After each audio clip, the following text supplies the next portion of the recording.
If you haven't heard about Anchor, it is the easiest way to make a podcast. Please, let me explain. 1, it is free. 2, there's creation tools that allow you to record and edit your podcast right from the phone or computer. Anchor will distribute your podcast for you so it can be heard on Spotify, Apple Podcasts, and many, many others. You can make money from your podcast with no minimum listenership. It is everything you need to make a podcast in one place. So please, download the free Anchor app and go to anchor.fm and get started today. The Ear, Evangelical and Reformed Christian Podcast. Welcome to The Ear, the Evangelical and Reformed, a Christian podcast that urges you to think deeper and draws you closer to God through faith. Through powerful sermons, teaching segments, and discussions, The Ear hopes to give you a different perspective on secular topics from a Christian worldview. He who has ears to hear, let him hear. Please welcome your host, Brandon Queen.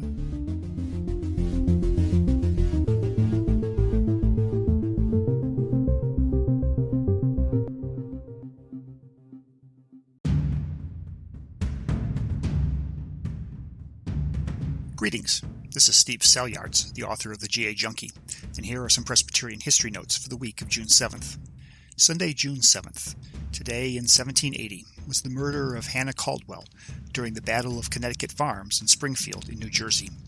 As part of a British Army advance that was eventually repulsed, Hessian troops shot Hannah at the parsonage and burned the building.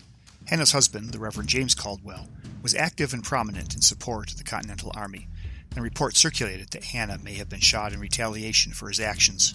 A news story a week later about her death helped bolster support for the American cause. Hannah's death is noteworthy enough in local history to be depicted on the seal of the County of Union. Monday, June 8th. George Hale was born on this day in 1812. He was the pastor in Pennington, New Jersey for 30 years. He then took up the position of Secretary of the Presbyterian Board of Relief for 15 years.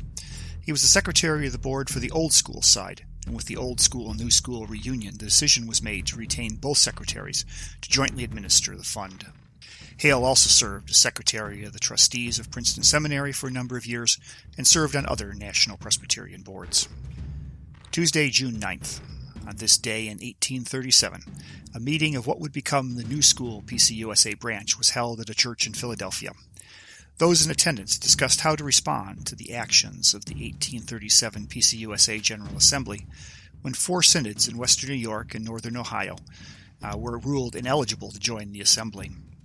This meeting and the exclusion led to the establishment of the New School branch. Wednesday, June 10th. Today is the centennial of the birth of Ruth Bell Graham. She was born in China to Presbyterian medical missionaries L. Nelson Bell and Virginia Bell. She met Billy at Wheaton College, and they were married soon after graduation. Ruth raised the family near her parents in Montreat, North Carolina, where she wrote several books. She was active in her Presbyterian church there in Montreat, including teaching Sunday school.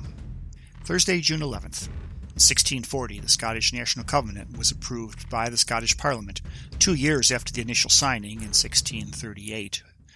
That was followed by distribution of copies across Scotland for local signings. Friday, June 12th.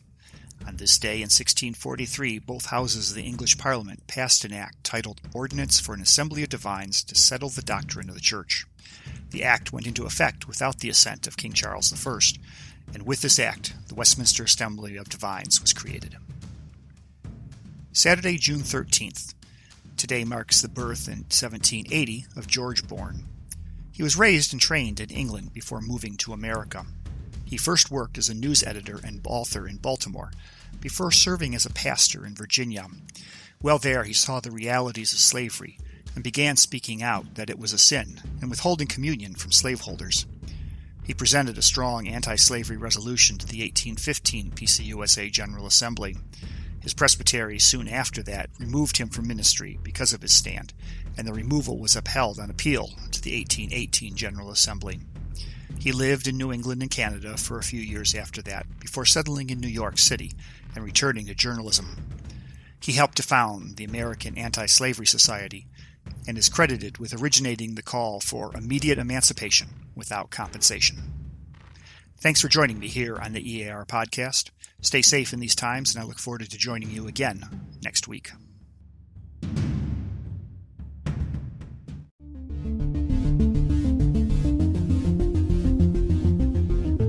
You have reached the end of yet another episode from The Ear. We hope that God's Word remains on the ears of the listeners.